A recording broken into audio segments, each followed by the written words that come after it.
What's going on, guys? Today I have a budget review for you.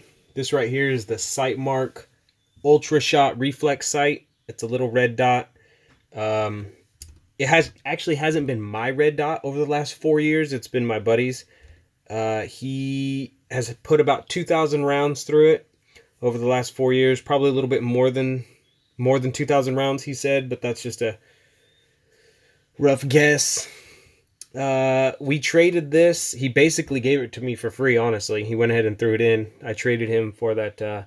He wanted to take that Vortex Strikefire 2 off my hands because this one's been giving him issues. So he gave it to me to play with, try to figure it out.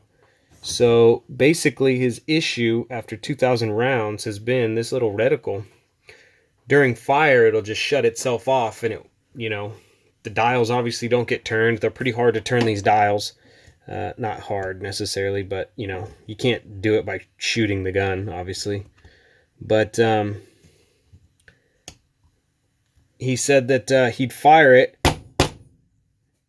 and it would turn itself off. But so far, I have yet to have an issue with it. I'm looking forward to giving it my own personal review and throwing it on. This is just kind of like a pre-review on what he's experienced over the last 4 years.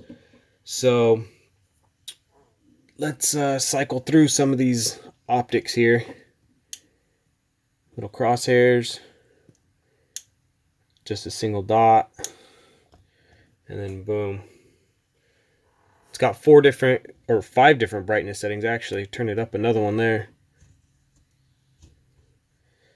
It's hard to get them to come through good on this camera, so oh, there's a good one. Let's see.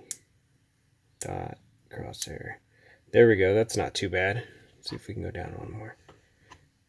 And that's off. Okay. So yeah, looking forward to doing a full review on that one. 2,000. Not often you buy or acquire a red dot already with 2,000 rounds on it. So we'll see how well that does. Composite body of metal with a protective shield, wide field of view, perfect for rapid fire or moving targets. Multi-reticle, 4 different patterns as you saw. That's what they look like. I wanted to properly show you what those reticles look like in case I couldn't get them to come out on camera. Neoprene cover, adjustable tools, comes with the battery. It's held good, he said. He loves the, right there, that 36 meters field of view at 100 meters. That's one big thing he noticed between the Vortex and this Sightmark, is that it's a lot easier to acquire the target with this big window. With this big window you see here. So, one thing to keep in mind. So, yeah, that's all I got for you today. Do make sure to subscribe and hit the notifications because we're going to be putting this red dot, comparing it to the Romeo 5 from Sig Sauer. Like to get it up against that EOTech and put it also against that Vortex Strikefire 2 that we just got. So make sure to subscribe and check back for those. But until we get this thing on a rifle and go shooting, that's all I got for you. Thanks for checking it out.